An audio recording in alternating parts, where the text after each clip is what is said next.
I got my eyes on you. Everything I see, I want you all in motion.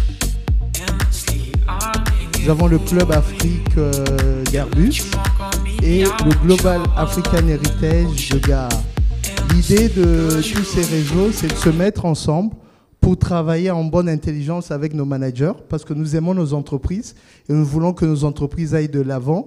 Et en tant que collaborateurs, on s'est dit ça peut être intéressant de s'engager au sein des entreprises sur des questions de diversité et inclusion. Donc régulièrement, nous organisons des tables rondes et pour cette fin d'année, nous avons décidé de faire parler des CEO, de faire parler le top management ou leurs représentants, parce que nous considérons que c'est intéressant d'avoir aussi leur vision et de savoir s'ils considèrent la diversité comme un élément de performance de l'entreprise ou pas.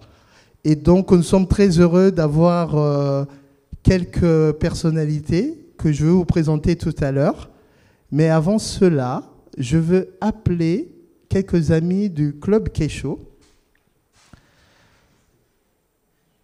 Alors, j'ai mon slide qui n'avance pas. C'est pas grave. Je voulais vous montrer notre beau programme qui commence maintenant. On aura à peu près 15 minutes où on va vous présenter les différents chantiers qu'on met en œuvre. Par exemple, on a décidé de faire une étude sur l'égalité réelle au sein de nos entreprises. Nous allons vous en parler. Nous allons aussi mettre en place un réseau de mentoring inter-entreprise et nous allons aussi travailler sur beaucoup d'autres sujets. Mais comme c'est la fin de l'année, on s'est dit c'est aussi sympa d'avoir un petit cocktail pour continuer à parler. Et on a un DJ qui se présentera tout à l'heure parce qu'on se dit c'est notre manière de fêter la nouvelle année qui va arriver et les fêtes de fin d'année. Voilà, donc le mot d'ouverture a été dit. Je vais inviter Emery qui va venir nous parler d'un sujet important. Alors, Emery, je pense que tu vas nous parler de ces chiffres. Est-ce qu'on est d'accord, Emery? Voilà. Installe-toi, dis-nous qui tu es. Et voilà. Emery qui descend d'un avion. Bonjour à tous, je pensais juste pas que j'allais passer maintenant, mais c'est pas grave, je suis déjà prêt. Bonjour à tous, je m'appelle Emery Diop, je suis senior manager chez EY. Je lead avec d'autres collègues qui sont aujourd'hui présents le club MAT, donc, qui est un club qu'on a créé en 2017 dans le cadre des actions en faveur de la diversité. Et notre objectif, notre ambition principale, c'est de créer des ponts entre le continent africain et le continent européen, en regroupant toutes les personnes qui ont un lien avec le continent ou qui sont intéressés par le continent africain autour d'événements formels où on organise des conférences à thème ou alors autour d'événements un peu plus informels, des after-work où on crée un network, une connexion et puis voilà, on partage des moments conviviaux. Et au sein du club Kesho, j'ai la lourde responsabilité de m'occuper des finances, donc un sujet dont on reviendra un peu plus tard. Yes. Nous dire des chiffres sur la diversité. Yes. Alors, ces chiffres, elles proviennent d'une étude qui a été réalisée par le cabinet McKinsey. Donc, l'étude, elle date de 2017 et elle a été réalisée sur un panel de plus de 1000 grandes entreprises implantées au sein de 15 pays. Et en fait, qu'est-ce qu'on en tire, qu'est-ce qu'on apprend, c'est que la corrélation entre la diversité au sein des fonctions de direction et la performance financière, c'est une corrélation qui existe et qu'il faut faire. Et que globalement, le constat, c'est que plus la diversité elle est forte au sein des fonctions de direction, et plus la probabilité de surperformance financière elle est élevée. Et une autre information importante, selon l'étude, moi je rapporte juste des faits, c'est factuel, c'est qu'en intégrant une analyse d'écoute sociale des sentiments des employés sur des avis en ligne, on se rend compte que l'inclusion est un sujet qui est vraiment très important pour ces employés-là et que les entreprises devraient en tout cas accorder un peu plus d'importance à ces sujets d'inclusion et de diversité. Et toujours, selon l'étude, McKinsey a observé des données du coup de sa base de données, hein, les données des entreprises qui font partie de l'étude, de 2014 à 2017, et elle a observé la croissance, on va dire, globale de l'évolution des chiffres de la diversité sur les fonctions de direction. Et en fait, on se rend compte que la croissance est très lente, mais en même temps, elle masque une polarisation croissante au sein de ces entreprises. Qu'est-ce que ça veut dire? Ça veut dire qu'en fait, une partie, pendant que certaines entreprises font très peu d'efforts, voire stagnent, voire même reculent, ça peut exister, d'autres font des progrès qui sont vraiment remarquables, et du coup, voilà, ce qui fait qu'on a un grand écart. Ça compense. Exactement, ça compense un peu. Et surtout aussi, un autre élément très important à mettre en évidence, c'est que sur le marché, en fait, les entreprises justement qui mènent la danse, on constate que c'est des entreprises qui sont sur le territoire américain. Donc les Américains ont beaucoup d'avance sur ces sujets-là relatifs à la diversité. Ce qui est peut-être lié à la culture américaine, au sujet d'affirmative action. Effectivement. Et par contre, l'Europe, voilà. On est là pour faire avancer les choses. Exactement. Peut-être que du coup, nos panélistes, nos invités pourront nous éclaircir là-dessus, peut-être nous donner quelques billes là-dessus. Voilà. Merci beaucoup, Emery. Merci. C'est très intéressant ce que tu viens de nous dire, parce que je pense que nos panélistes réagiront sur ce sujet. Et j'en profite du coup pour vous présenter nos panélistes, vous dire qui est avec nous, avant de les inviter tout à l'heure à venir échanger avec nous. Il y avait plusieurs personnes qui étaient prévues, mais la vague de Covid reprenant, on a perdu 2 intervenants. Donc on s'est adapté, on a adapté notre table ronde en fonction des contraintes. Donc nous avons Madame Sandrine Charpentier, il y a une erreur. La scène n'a pas été changée. Ça va être fait tout à l'heure. Donc, Madame Sandrine Charpentier, qui est CEO de Mixity, qui va venir tout à l'heure échanger avec nous. Merci Sandrine pour votre présence et pour votre temps. Nous avons M. Ziad Limam qui arrive tout à l'heure, qui est le PDG d'Afrique Magazine. Et nous avons M. Jean-Philippe Torres, qui est directeur Afrique de Total. Merci M. Torres pour votre présence. Je vais vous demander quand même de les applaudir, parce qu'un vendredi soir,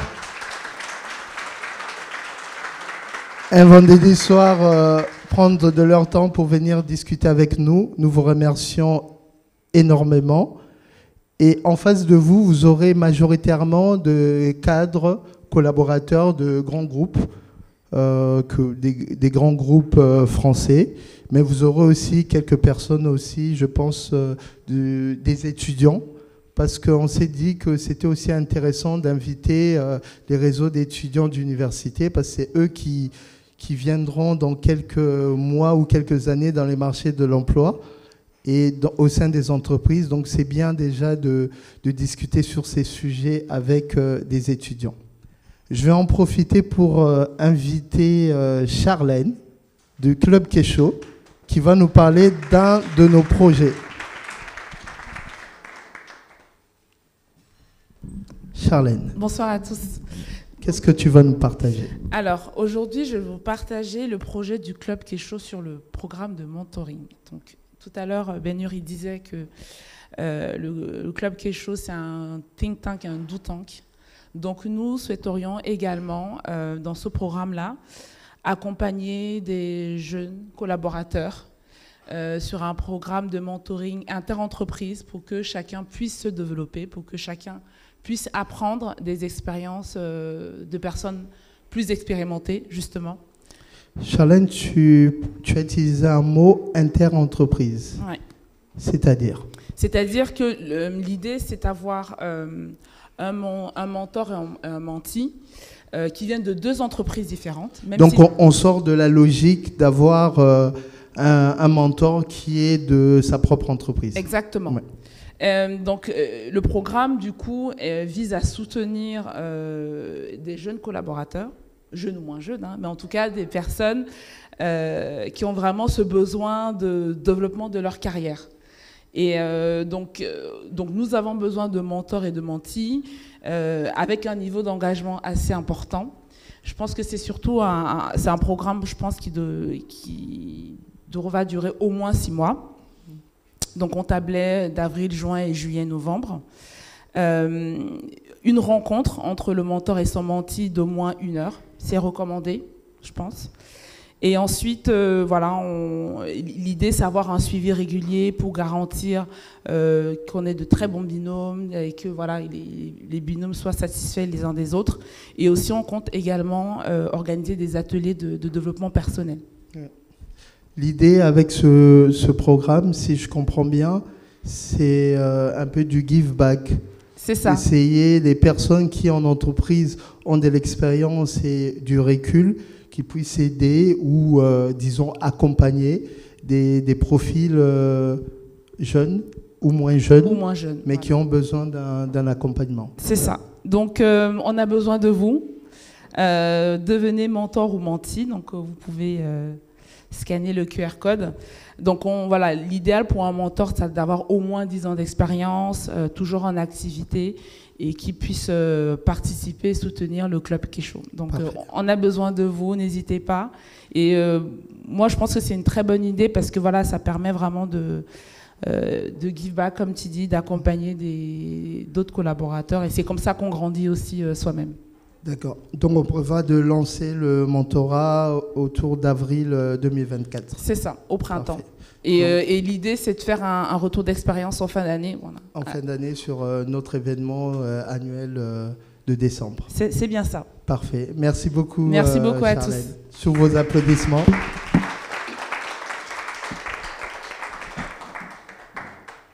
Alors, le Club Kesho. Beaucoup se posent la question... ce club, c'est vrai que le Club Kesho réunit des collaborateurs de grands groupes et notre club est à l'image des collaborateurs. Ça veut dire qu'on a des collaborateurs de tout horizon, de parcours différents. Et c'est vrai qu'on a fait le choix de travailler sur la diversité et l'inclusion, mais on fait très attention de ne pas être nous-mêmes enfermés dans nos démarches. Voilà pourquoi nos clubs sont à l'image de tous les collaborateurs. Donc ça ne concerne pas que les personnes qui ont peut-être des origines africaines. Nous, on a créé un mot qu'on appelle afropéen. Afropéen, on considère que c'est toute personne qui a un attache ou un intérêt avec l'Afrique. Ça peut être la personne qui est née dans le Luberon ou, je ne sais pas, du côté de Couzance en Meuse, mais qui a travaillé en Afrique et qui adore l'Afrique et qui est sensible sur les questions de diversité et inclusion.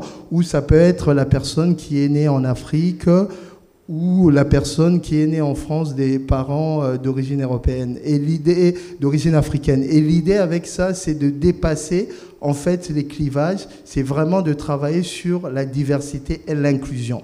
C'est porter des sujets, quelles que soient nos origines, quels que soient nos parcours, parce que le but, c'est comme le nom peut-être le dit, Club Kesho. Kesho, ça veut dire demain en swahili. Le but, c'est vraiment construire des entreprises de demain, où la question de la diversité et l'inclusion va être une question qui, dirais-je, un sujet normal où chacun se sentira rassuré au sein de son entreprise d'avoir un parcours normal, méritant en fonction de ses compétences et non biaisé en fonction de son nom et de ses origines.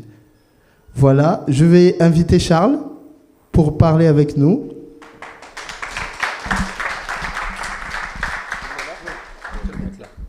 Alors, Charles, bonsoir. Dis-nous tout. Qui es-tu ? Qui je suis déjà. Donc Charles Bas, pour ceux qui ne me connaissent pas, moi je suis chez BNP Paribas depuis quelques années. Je suis en charge de la data analytics au sein de l'inspection générale. Voilà, donc c'est un peu le gendarme de la banque. Voilà, si on fait. Et je suis membre du club Culturol, anciennement Afrinity, pour ceux qui connaissaient, qui est un club qui œuvre pour la diversité depuis maintenant 12 ans chez BNP Paribas. Et la particularité de Culturol est que cela réunit tous les collaborateurs, quelle que soit leur culture. C'est ça. En fait, pour résumer, donc BNP Paribas, c'est 200 000 collaborateurs dans le monde. Moi, je suis chez Culturall France, donc parce qu'on est ici en France. Mais on a également créé Culturall, donc là vraiment international, où on réunit les collaborateurs. Il y en a au Brésil, il y en a en Ukraine, il y en a un peu partout dans le monde. Et on essaye de les réunir pour parler justement de ces sujets de diversité, d'inclusion. Et créer un réseau d'entraide en interne. Voilà. Alors Charles, tu vas nous parler de quoi? Bonne question. De Kesho. De Kesho. Donc moi je vais vous parler d'une initiative qu'on va lancer chez Kesho, et je me réjouis que Mixity soit là aujourd'hui parce que Mixity nous accompagne également dessus. C'est une étude qu'on souhaite lancer. On en avait parlé pour ceux qui étaient là au mois de juin. On avait prévu de lancer une étude sur l'égalité réelle. Donc l'égalité réelle en entreprise, c'est quoi? On est parti du constat que nos entreprises et les entreprises qui sont ici participent tous à intégrer des personnes issues de la diversité. Donc on se dit, il y a encore du travail à faire peut-être, mais globalement, si on est ici, on est tous en poste dans une entreprise, on est bien rentré un jour.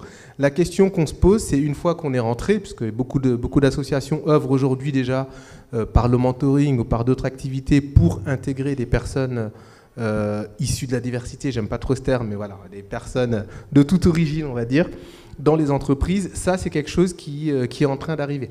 Maintenant, la question qu'on se posait, c'est et après? Qu'est-ce qui se passe 2 ans, 5 ans, 10 ans après? Est-ce que les personnes qui sont rentrées ont les mêmes chances et les mêmes évolutions que quelqu'un d'autre, ou est-ce qu'elles vont être ralenties dans leur parcours?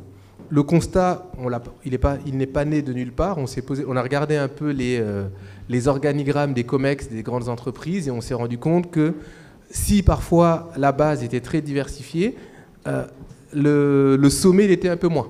Donc on a voulu lancer cette étude avec nos entreprises et avec toutes les entreprises qui souhaitent nous rejoindre. Je vois Total, donc j'ai fait un appel à participation. L'idée de cette étude qu'on est en train de mettre en place, ce serait d'interroger 2 collaborateurs, un se disant issu de la diversité et un autre qui ne l'est pas, qui sont rentrés, je prends un exemple, en 2010, et de les interroger sur leur évolution de carrière.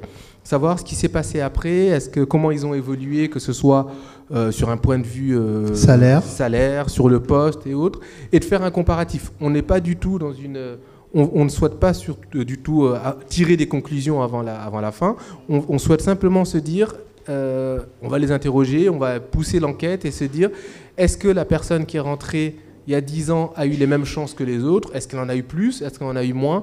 Et à partir de là, questionner nos entreprises sur comment on accompagne les personnes tout au long de leur carrière. Et Charles, si je comprends bien, l'objectif aussi de cette étude, c'est sortir aussi de clichés. Parce qu'il y a peut-être des entreprises qui ont des très bons résultats, mais eux-mêmes ne le savent pas parce qu'ils ne vont pas assez loin dans ce type de comparaison. Et donc, le but, c'est avoir aussi des faits.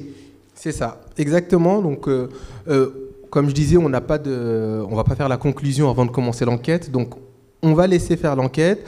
On est en train aujourd'hui de réunir les financements. On a sollicité nos entreprises. On va solliciter d'autres sponsors et toute entreprise qui souhaite participer. Et à la fin, on donnera les résultats aux entreprises en espérant, bien entendu, que les résultats soient le plus positifs possible. Mais surtout, là où on voit qu'il y a des différences, on veut travailler au pourquoi. Voilà, moi je parle de ce que je connais de ma fenêtre. Au sein de l'entreprise, avec Culturall France, on travaille parfois avec des collaborateurs et on se rend compte qu'ils ne connaissent pas les fonctions. Ils ne connaissent pas les différentes fonctions. Je prends mon cas, l'inspection générale est une fonction assez sélective dans la banque. Et on a beaucoup de collaborateurs qui parfois n'en ont pas entendu parler ou ne s'estiment pas compétents pour y aller. Donc ce n'est pas forcément toujours l'entreprise qui bloque, puisqu'au final, on est très diversifié au sein de l'inspection générale, mais beaucoup de personnes ne sont pas au courant. Vous se dites, ce n'est pas pour moi. Et on veut un peu casser ces freins, et en espérant qu'on puisse vous présenter les résultats dès la prochaine édition. Donc on va comparer le salaire, on va comparer les promotions et aussi les opportunités d'expatriation. C'est ça. C'est ça, parce qu'on est dans des grands groupes, donc il y a de plus en plus d'opportunités qui se font, et on va voir un peu est-ce que les gens savent qu'ils ont des opportunités, est-ce qu'ils les saisissent, parce que parfois les gens n'ont peut-être pas envie de quitter Paris, qui est une belle ville, et on va essayer de vous le présenter de la manière la plus didactique et pédagogique possible. Et encore une fois, je tiens à remercier Mixity qui nous a beaucoup accompagnés déjà depuis quelques mois où on fait beaucoup d'entretiens pour justement mettre en place cette étude et convaincre nos RH, parce que c'est le plus compliqué. Parfait. Voilà. Merci beaucoup, Charles.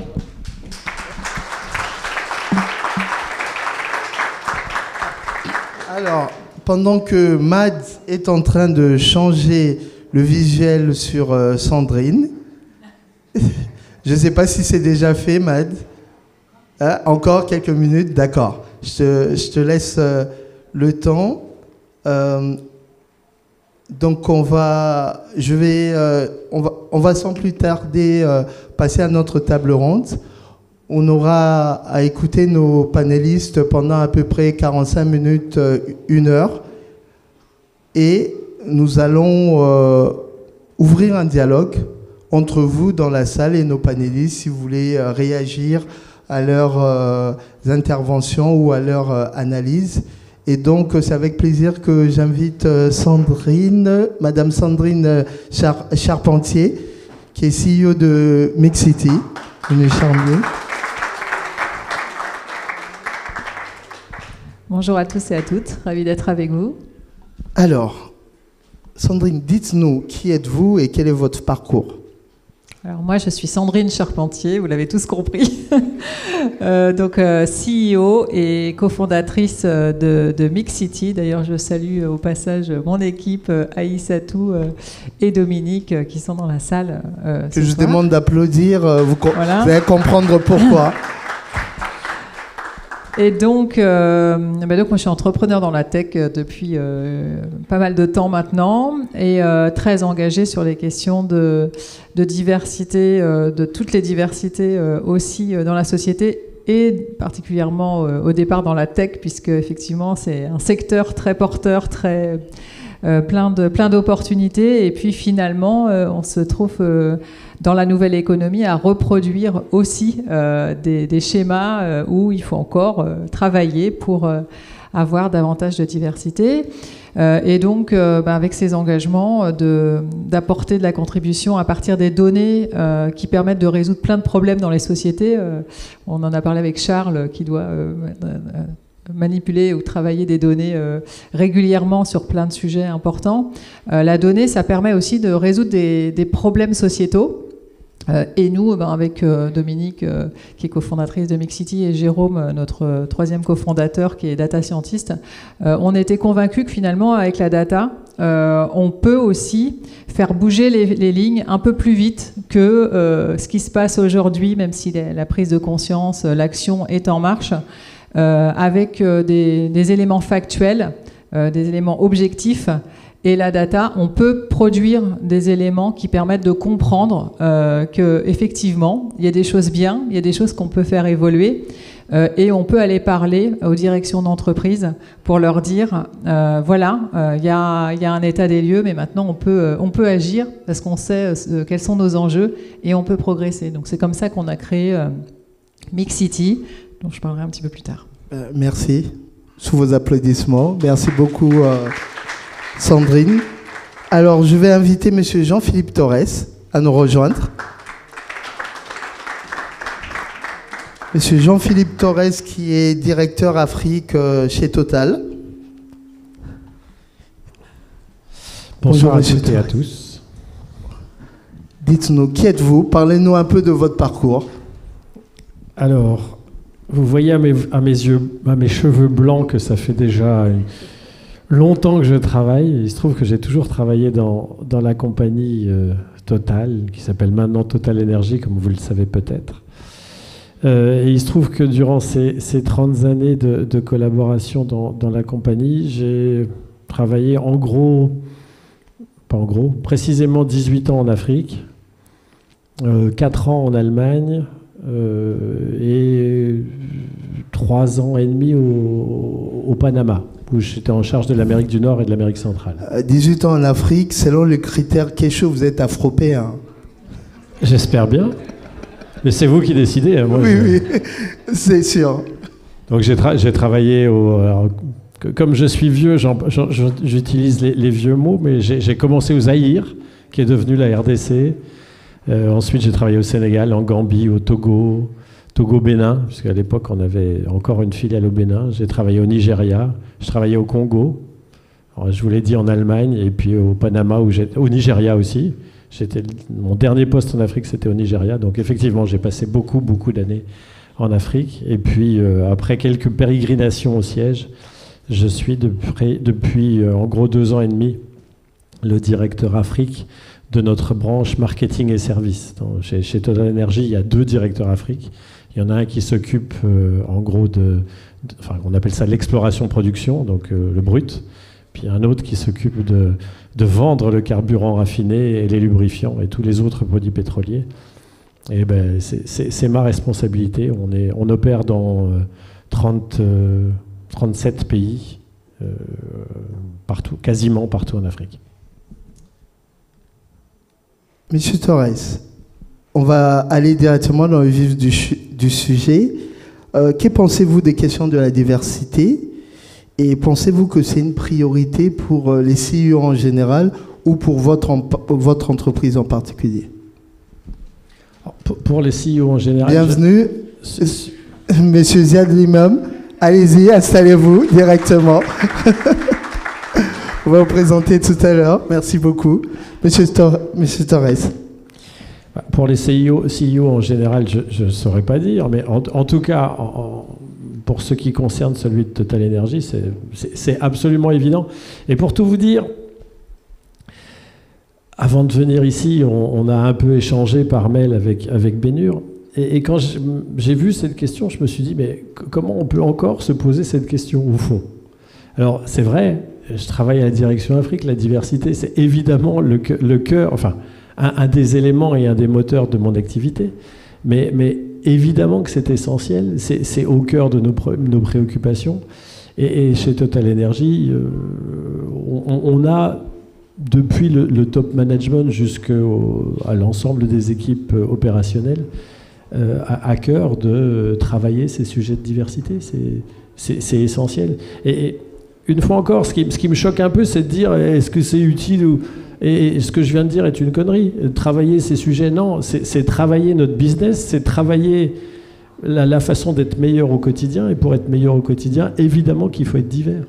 Tout à fait. Merci beaucoup. On va accueillir M. Ziad Limam, qui est venu pile poil à l'heure. On vient juste de commencer. Je vais vous demander de vous présenter comme nos autres intervenants. Qui êtes-vous? Pour ceux qui ne vous connaissent pas. C'est des questions difficiles. Qui êtes-vous? Ça fait 60 ans que j'essaye de répondre à cette question. Donc, non, moi je suis journaliste de métier, éditeur de métier aussi, Afrique Magazine. Je suis un ancien Jeune Afrique pendant longtemps. Je suis franco-tunisien, donc j'ai une expérience personnelle quotidienne depuis longtemps de la diversité et du rapport aux autres et des autres par rapport à moi. Parce que je suis souvent français en France, tunisien en Tunisie, mais c'est jamais très clair parce qu'il y a des zones grises. Et puis quand je suis en Afrique subsaharienne, c'est encore plus compliqué, mais ça marche aussi. Donc voilà, je fais beaucoup de... Je voyage beaucoup, donc j'ai un contact de terrain que j'essaie de garder. C'est par rapport à la discussion de ce soir. Et voilà, et j'espère qu'un jour je ferai 1 ou 2 livres quand j'aurai le temps. Donc ça ne devrait pas tarder. Et par ailleurs, je dois m'occuper de jeunes enfants, ce qui est une expérience très intéressante quand on atteint l'âge que je commence à atteindre. Ça fait des grands écarts. Merci beaucoup, sous vos applaudissements bien sûr. Et on est très heureux de vous avoir avec nous. Et je ne sais pas si l'un d'entre vous veut réagir à la première question que j'ai posée à M. Torres sur le fait que est-ce que ce sujet est vraiment important en entreprise, de la diversité. Madame Charpentier. Ben nous, on est convaincus parce que on en a fait une entreprise à part entière, d'accompagner les organisations à faire leur empreinte diversité et inclusion. Donc c'est vraiment un engagement très très fort. C'est un enjeu clé, c'est un enjeu où les choses bougent de plus en plus, parce que on a créé Mixity il y a un peu plus de 3 ans, et quand on est arrivé dans les entreprises pour présenter notre approche de mesure de la diversité et de l'inclusion, avec la volonté de vraiment donner des clés très concrètes sur toutes les diversités dans l'organisation, on nous regardait un petit peu comme des ovnis en disant mais qu'est-ce que vous voulez faire, une entreprise qui mesure la diversité et l'inclusion, mais bon, c'est assez cocasse. Et donc, on a dû, nous, rester déterminés et convaincus, faire face aussi à toutes sortes d'accueil dans les organisations de l'entreprise qui, effectivement, peut-être avec une culture américaine ou une culture internationale, qui a déjà aussi des choses, des actions, des dispositifs, des démarches, et une culture de l'analyse qui permettait de aussi nous confier des missions pour les accompagner sur ces questions-là. Et puis des entreprises qui nous voyaient arriver en se disant mais déjà c'est un sujet, on n'est pas prêt à mesurer la diversité et l'inclusion, et notamment sur la question des origines.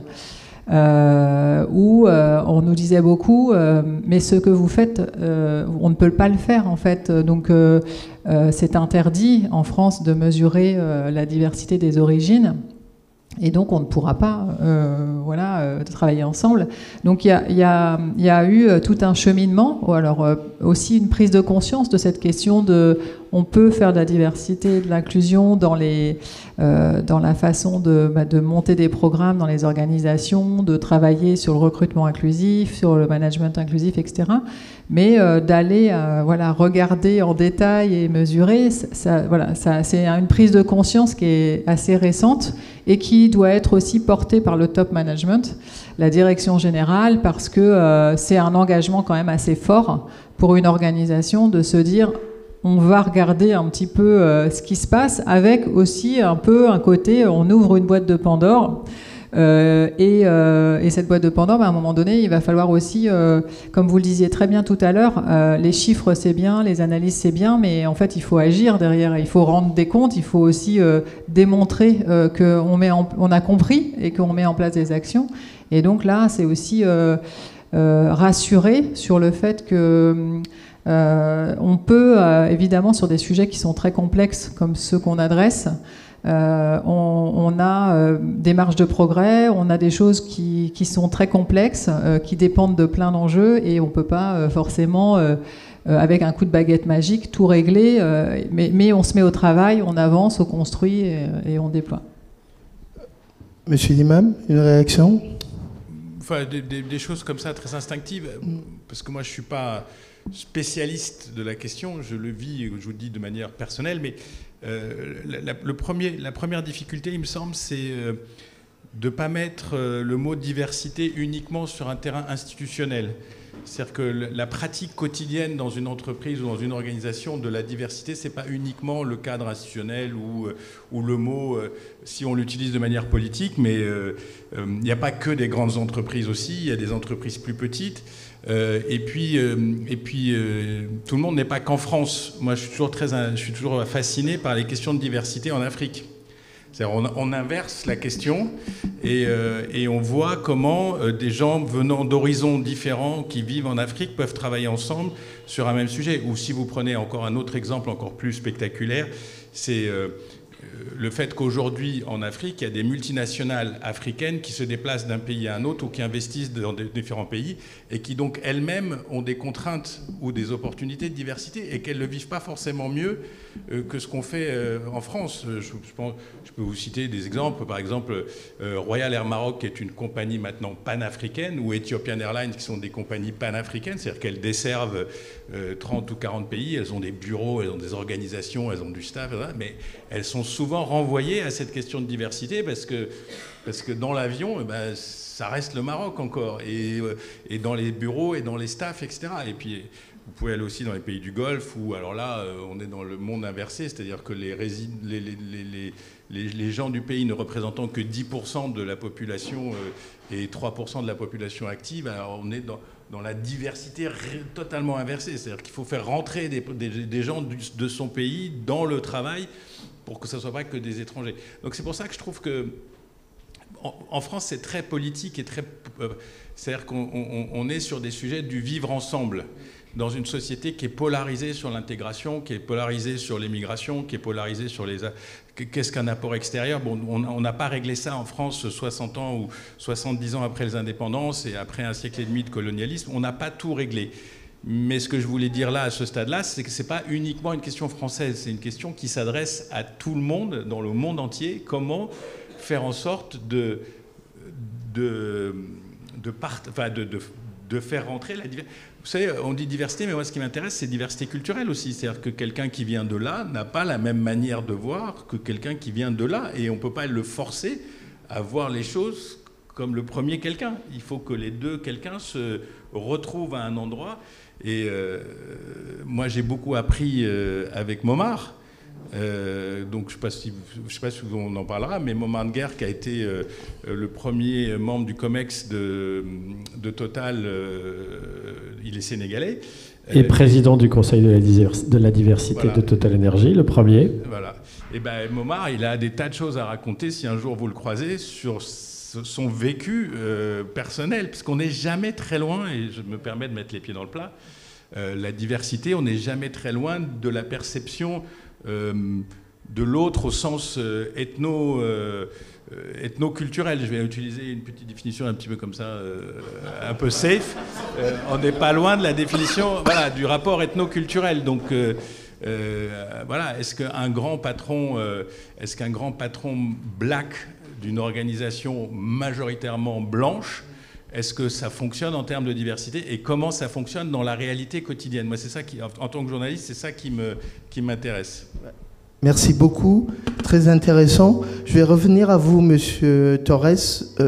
Dans votre introduction, vous disiez que pour vous, vous pensez que ce sujet, c'est un fait. Un CEO doit l'intégrer, en tout cas le top management doit l'intégrer parce que ça fait partie de la réalité. Et après ce que vient de dire M. Elimam, j'aurais quand même aimé que vous nous parliez un peu de Total précisément. Parce que c'est vrai que quand on a fait notre brainstorming, on s'est rendu compte qu'on retrouvait beaucoup de profils issus de la diversité qui étaient à des postes élevés chez Total. Je ne vous parle pas de M. Ndongze et d'autres. Et donc, je voulais quand même avoir, en fait, la recette de Total sur ce sujet. Est-ce que c'est lié à vos métiers ou c'est vraiment une réflexion interne? Et si oui, peut-être le partager. Mais c'est un peu des deux. Vous savez, Total ou Total Energy, c'est à l'origine 3 grands pôles géographiques. Hein. C'est le Moyen-Orient, c'est l'Afrique, c'est la mer du Nord. Donc on est déjà par construction une entreprise qui est réellement mondiale. Et franchement, qui peut dire aujourd'hui que un groupe de Français peut diriger dans des environnements aussi différents de manière efficace? Alors, c'est drôle que je dise ça maintenant, parce que je vais livrer un peu de mon expérience ou de mon histoire. Et entre nous? Voilà, c'est pour ça. Il y a plein de caméras, mais c'est pas grave. On dirait sur YouTube. Comme je vous ai dit tout à l'heure, ça fait 20 ans que, en gros, hein, un peu plus même, 25 ans que je travaille en Afrique. Et ce que je dis là, ce que je viens de vous dire là, que ça paraît évident, mais au fond, c'était une énormité il y a 25 ans. Je me souviens être allé visiter notre filiale du Sénégal il y a 25 ans, quand j'étais bien plus jeune. Et vous visitez la filiale, vous êtes un jeune cadre, vous allez expliquer quelque chose au comité de direction de la filiale, puis vous arrivez dans la salle du comité de direction, ça c'est il y a 25 ans, hein. Et puis, je sais pas, ils sont 8. Alors j'ai oublié, peut-être ils étaient 9 ou 7, je me souviens plus. Mais ce dont je me souviens, c'est que le total moins 1, c'était des Français. Aujourd'hui, c'est même pas imaginable. C'est même pas imaginable parce que, en termes de business, parce que tout ça, c'est pas un sujet de RH, hein, au passage. C'est un sujet de business et d'équité. Mais c'est même pas imaginable. On s'aubererait des tas d'opportunités, des tas de chances de développer nos activités. Donc, chez Total Energy, c'est vrai qu'il y a une politique volontariste. On a parlé de Momar, qui a été le premier président du Conseil de la diversité. Nos présidents successifs ont été extrêmement volontaristes en créant, une fois encore, des conseils de la diversité, en fixant des objectifs extrêmement volontaristes. Mais nous tous, au moins ceux qui travaillent à l'international, parce que moi je vais vous parler de ce que je connais le mieux. Je suis français, mais il se trouve que j'ai travaillé dans ma ville sur le périmètre français que 2 ans. Mais en Afrique, je ne me vois pas travailler comme on pouvait travailler il y a 25 ans. Parce que quand mes collègues de la filiale de RDC, ils vont voir les autorités, je suis quand même beaucoup plus rassuré que quand c'est des gens qui connaissent le terrain et qui n'ont pas été parachutés là-bas. Mais une fois encore, j'ai besoin aussi d'une diversité de gens qui connaissent la façon dont on fonctionne au siège, de gens qui connaissent le terrain. Mais sans cette connaissance, cette diversité de points de vue, d'expérience, de formation et de culture, eh bien, nos filiales sont beaucoup moins fortes. Donc, pour répondre à votre question, ce qui a poussé notre compagnie à être, c'est vrai, je crois, pas si mauvaise en termes de diversité, c'est qu'on a compris qu'on en avait cruellement besoin et qu'on ne serait pas ce qu'on est si on n'était pas divers. Ça, c'est un. Et puis après, quand même, il y a des résistances ici ou là, et pour lutter contre ces résistances, eh bien, il faut une volonté managériale forte. Et ça, là aussi, on a eu de la chance. Il se trouve qu'on a eu des patrons successifs qui avaient compris ça, et qui ont mis beaucoup d'énergie pour faire en sorte que ça se développe. Et aujourd'hui, juste pour donner un chiffre, hein, l'objectif à 2025 sur le nombre de personnes internationaux, nous on compte internationaux, au sein du top 300 de Total, ça sera 45%. Aujourd'hui, on est à 38%, ce qui est, si on se met 20 ans en arrière, absolument inimaginable.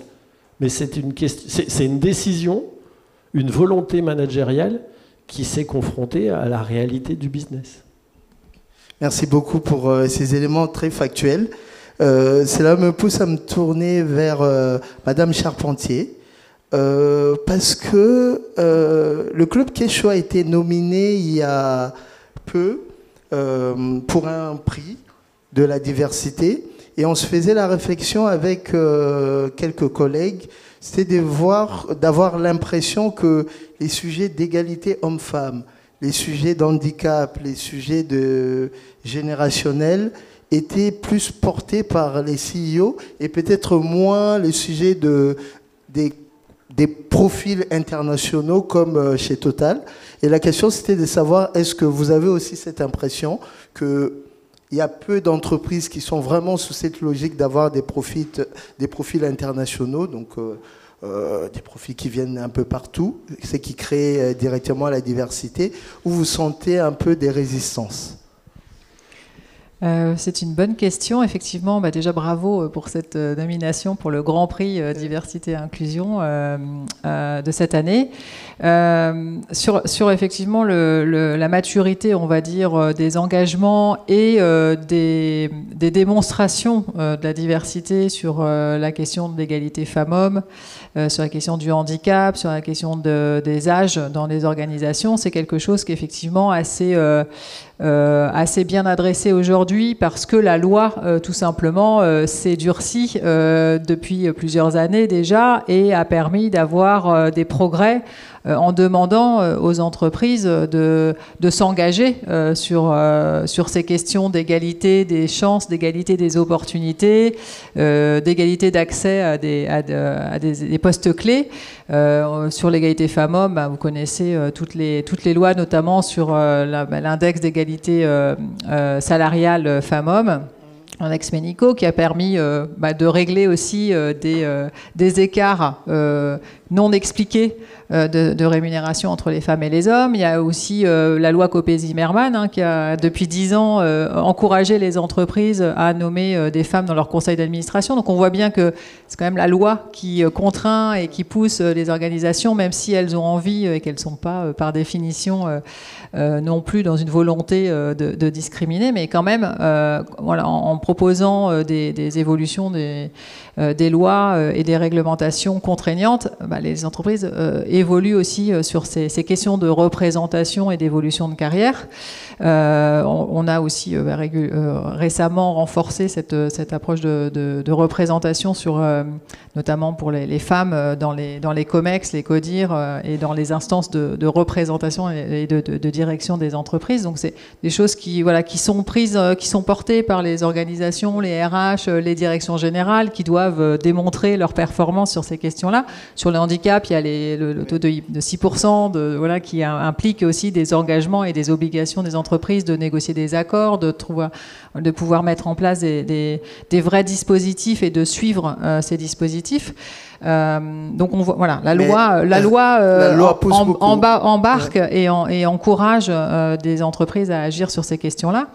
Sur la question des origines, du multiculturel, que ce soit sur la question des origines sociales ou des origines ethniques ou de la diversité effectivement de mobilité culturelle, c'est un sujet qui est moins facile à adresser pour des entreprises, on va dire, françaises, parce qu'il y a cette question, encore une fois, de ne pas pouvoir vraiment mesurer et avoir des éléments de pilotage. Alors effectivement, il y a la question de pouvoir démontrer une diversité dans les COMEX sur les nationalités, par exemple. Vous le citiez très bien. Alors là, je ne vais pas parler de Total parce qu'effectivement, je sais que vous êtes engagé sur ces questions-là, mais de quelle diversité parle-t-on aussi quand on est uniquement dans le fait de mesurer le taux de nationalité dans le COMEX d'une entreprise? On peut avoir des personnes internationales avec des doubles nationalités, mais qui sont belges, suisses, allemandes, et on n'a pas forcément la totale diversité qu'on voudrait avoir,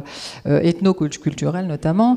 Et donc, ce fait de ne pas forcément pouvoir mesurer et agir, parce qu'en fait, c'est pas des sujets qui sont aussi très simples dans le contexte de la société qu'on connaît et des enjeux aussi de la réglementation française, qui est de dire qu'effectivement, les fondements de la République sont vraiment aussi le côté universalité, laïcité, indivisibilité aussi, et donc de pas forcément vouloir aller mesurer aussi facilement ça, les données. C'est intéressant ce que vous dites, mais quelle est la marge de manœuvre qu'on a par rapport à la loi ?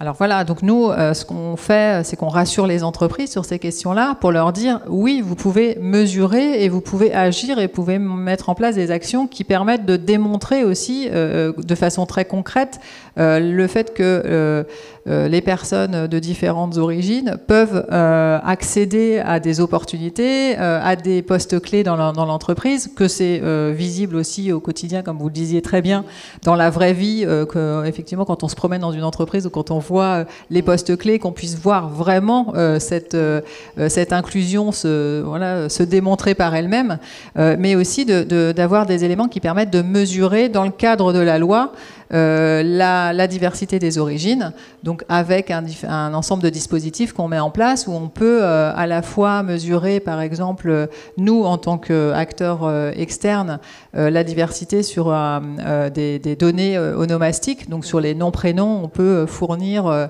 un certain nombre d'éléments de reporting sur les origines ethniques perçues des organisations, même si on ne sait pas exactement, évidemment, définir qu'on est sur un taux de confiance à 100%, 100% des données, on peut quand même démontrer des choses assez précises et des tendances aussi dans la représentation de l'organisation sur ces questions.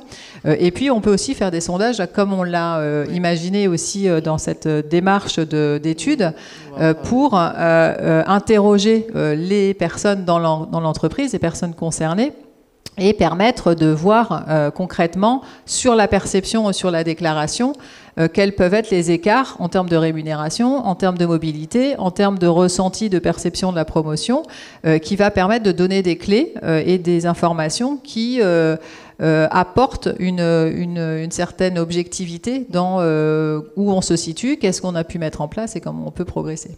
Tout à fait. Merci beaucoup. Monsieur l'imam, par rapport à tout ce qu'on vient d'entendre sur les profils internationaux que Total, cette politique que Total met en place sur les contraintes en termes de loi en France et des sujets qui sont portés par des CEO, moi j'aimerais vous entendre sur la question de l'affirmative action de la diversité positive. C'est pour vous, sans être spécialiste bien sûr, par rapport à votre expérience, qu'est-ce qu'on peut faire en France? Est-ce qu'on doit dire comme chez Total, ben nous on veut 40% de nos top 300 qui viennent soit des profils internationaux, ou on peut dire ben, votons une loi en France et on doit plutôt travailler à ce qu'une loi soit votée comme sur le handicap ou les autres sujets. Je pense que c'est un débat très idéologique, c'est-à-dire ça dépend de comment on voit la société. Si vous êtes libéral, vous partez du principe que chacun se débrouille, etc.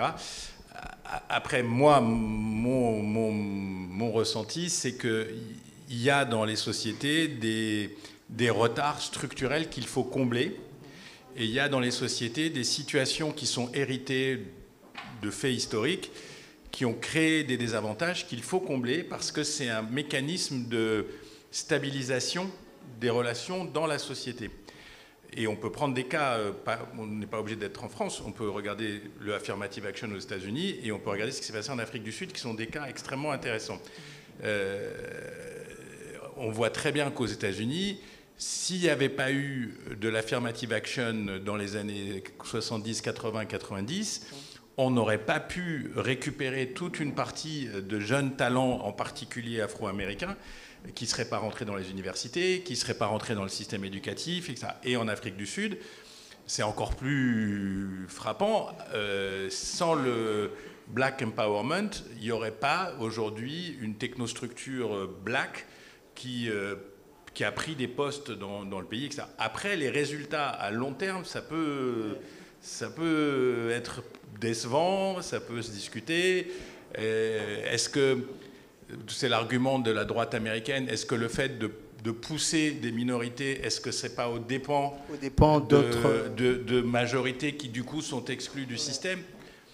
J'en sais rien, mais je pense quand même, et si je prends le cas de la France, je pense que, je ne suis pas encore une fois un spécialiste, mais les tentatives qui ont été faites par des grandes écoles de recruter dans les banlieues sont des tentatives extrêmement intéressantes, parce qu'on a découvert des gens qu'on avait condamnés d'avance par leur lieu de... Vous parlez de Sciences Po et de la politique de Richard Descoings notamment. Voilà, bon, encore une fois, il faut voir sur 10 ans, sur 15 ans, ce n'est pas des choses qu'on peut...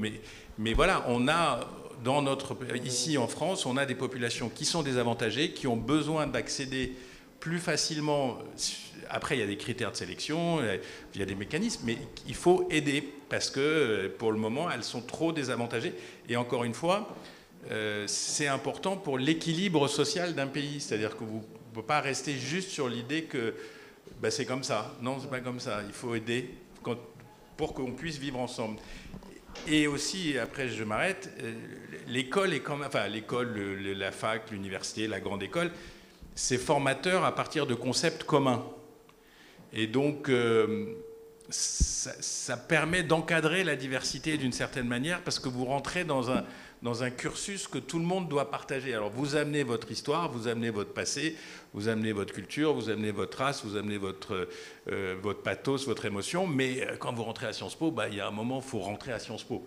Et vous pouvez être groenlandais, congolais ou islandais ou etc. Mais il y a un moment, on rentre dans le cursus, et le fait que le cursus soit partagé, ça permet d'inclure plus facilement. Merci beaucoup. Je vais vous faire peut-être présenter l'étude, parce que je m'aimerais avoir l'avis de M. Torres et M. l'imam sur le fait de mesurer. Et donc, est-ce que vous pouvez nous dire quelques mots sur l'étude, plus en détail, l'étude que nous voulons lancer ensemble avec le Club Kécho sur l'égalité réelle? Oui. C'est une étude. Alors, on est très, très heureux de pouvoir contribuer et apporter aussi une démarche pionnière sur cette question, parce qu'encore une fois, effectivement, ce ne sont pas des sujets simples, parce que ce sont des sujets sensibles dans les organisations qui ont besoin aussi d'être assurés sur le fait qu'on va conduire une étude qui est pour le progrès et qui est aussi dans un cadre évidemment d'analyse de données et de collecte qui soit sécuritaire et qui soit aussi respectueuse des obligations légales. Aujourd'hui, on a la CNIL et le défenseur des droits qui nous limite évidemment dans ce qu'on peut mesurer, de comment on mesure ces questions à la fois dans le monde du travail, d'évolution de carrière, de recrutement, d'inégalité ou de dispositifs qui fonctionnent. Donc on doit s'assurer d'avoir une méthode qui soit à la fois qui nous permettent d'aller comprendre ce qui se passe concrètement dans les organisations, mais en même temps qui respectent un cadre contraignant légal aussi.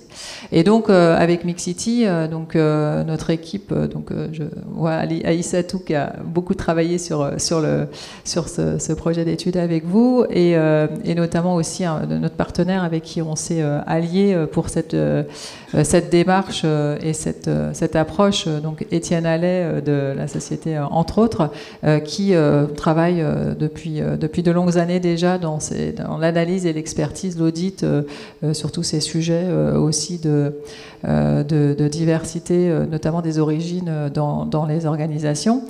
Et donc on a travaillé avec vous pour construire une méthode et un cadre qui permettent d'aller interroger et d'identifier des disparités à la fois sur la question des écarts de salaire, sur la question de l'évolution de carrière et puis sur la question de la mobilité.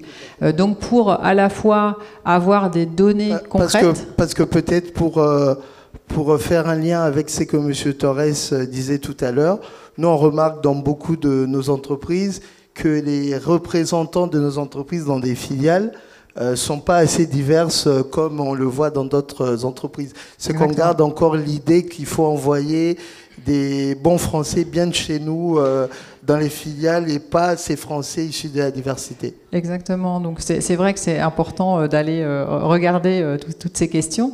Et puis encore une fois, ce que je disais tout à l'heure aussi, effectivement, c'est se dire quand on est une entreprise qui prône la diversité, quand on va dans cette entreprise, est-ce qu'on la voit cette diversité ou pas? Parce que il y a la différence à la fois effectivement de vouloir le faire, mais aussi de représenter la diversité au quotidien et dans la vie réelle.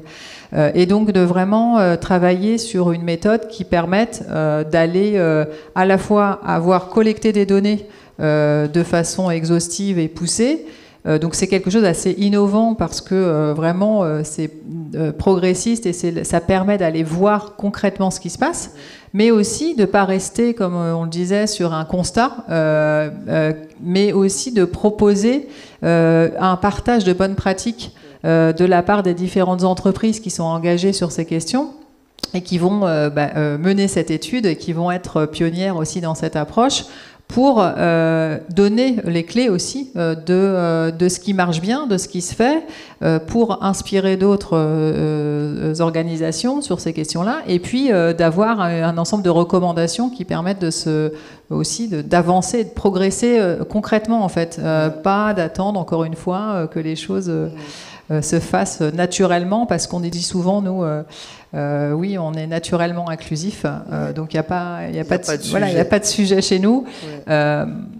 Comment vous pouvez vraiment nous l'assurer? Qu'est-ce que vous pouvez nous fournir comme élément de preuve de cette inclusion naturelle Et là, c'est plus difficile. Et quand on regarde les chiffres, il y a toujours des choses où on peut apprendre.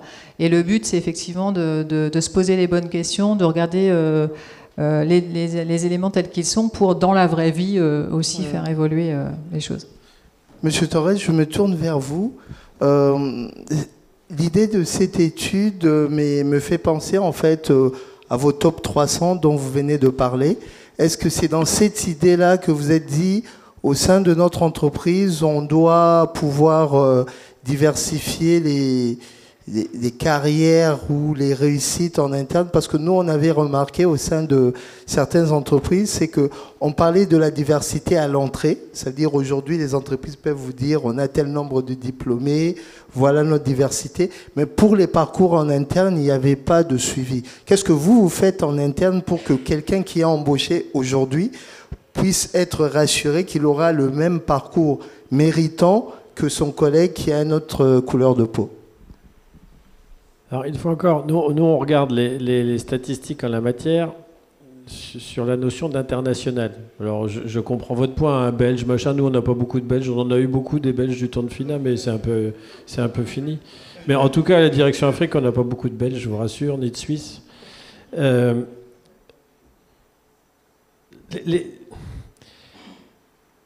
point, c'est de démontrer par l'exemple que c'est possible à tout le monde. Alors je vais parler une fois encore de ce que je connais le mieux, à savoir ce qu'on fait en Afrique. Mais ce qu'on fait en Afrique vaut aussi pour l'ensemble de la compagnie. Tout à l'heure, je vous ai parlé ce qu'on appelle le G300, donc les dirigeants, le top 300. Mais on a aussi des indicateurs, et ce n'est pas des indicateurs, d'ailleurs, c'est des objectifs pour chacun des niveaux de poste.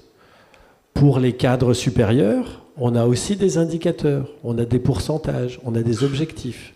Et vous demandiez comment on s'assure que ça fonctionne. Parce que bon, c'est vrai, on peut avoir des indicateurs, mais bon, on peut les regarder, on les atteint pas. Un point relativement important, c'est que je vais être obligé d'être un peu mercantile, mais dans la part variable, peut-être vous ne savez pas, mais dans la part variable des dirigeants de Total, il y a un élément, c'est le respect, dans votre direction, de ces objectifs de diversité, d'internationalisation, de rapport homme-femme. Ça, c'est un point. Par ailleurs, pour être sûr que tout fonctionne, parce que c'est un système, tout à l'heure, je vous ai dit, il faut une volonté du top management. Bon, c'est bien, c'est gentil, une volonté du top management, mais après, ça doit se décliner. Ça se décline avec une gouvernance. Je vous ai parlé d'un conseil de la concurrence. Mais après, il faut que ça cascade jusqu'en bas. Et donc, à tous les niveaux, il y a des objectifs. Et pour que ces objectifs soient atteints, il faut mettre des moyens. Et dans les moyens, il y a des choses extrêmement concrètes. Dans la compagnie, chez Total Energy, on a un système de job posting. Job posting, c'est si mon poste demain, il est libre, si je prends une autre position ou si je quitte la société parce qu'on ne m'aime plus, mais mon poste va être publié. Hein, tout le monde va voir que le poste de Jean-Philippe ou le poste, il est sur le marché. Et on a des talents de développeurs qui vont collecter des gens qui ont les profils potentiels pour faire ça. Ils vont soumettre à la hiérarchie, à ceux qui vont décider pour donner mon poste, 5, 6, 7 noms. Et on donne comme objectif à ces gens-là, dans la shortlist qu'ils font, de s'assurer qu'il y ait de la diversité dans cette liste-là. Pour que ça ne soit pas du copinage. Parce que naturellement, on va être peut-être tenté de prendre des gens qui ont fait le même parcours que vous, qui viennent comme moi des Ardennes. J'ai des copains des Ardennes, je vais prendre des copains des Ardennes. Non, tout ça est particulièrement, je ne vais pas dire normé, mais on met des garde-fous pour s'assurer que le système fonctionne. Et puis après, il y a aussi s'assurer que les gens de toutes origines qui rentrent dans la société, ils aient les mêmes chances que tout le monde. Donc il y a des programmes de mentoring, il y a des programmes de formation. Il y a aussi un truc qui est vachement important, alors ça c'est tout au début, c'est qu'on forme aussi les gens qui recrutent chez nous au biais culturel, pour être sûr que le le gars qui est comme moi des Ardennes, il va pas avoir tendance à embaucher que des gars qui sont à peu près comme lui des Ardennes. Ils vont lui expliquer que tout est important. Mais ça, c'est essentiel, parce que c'est une tendance naturelle.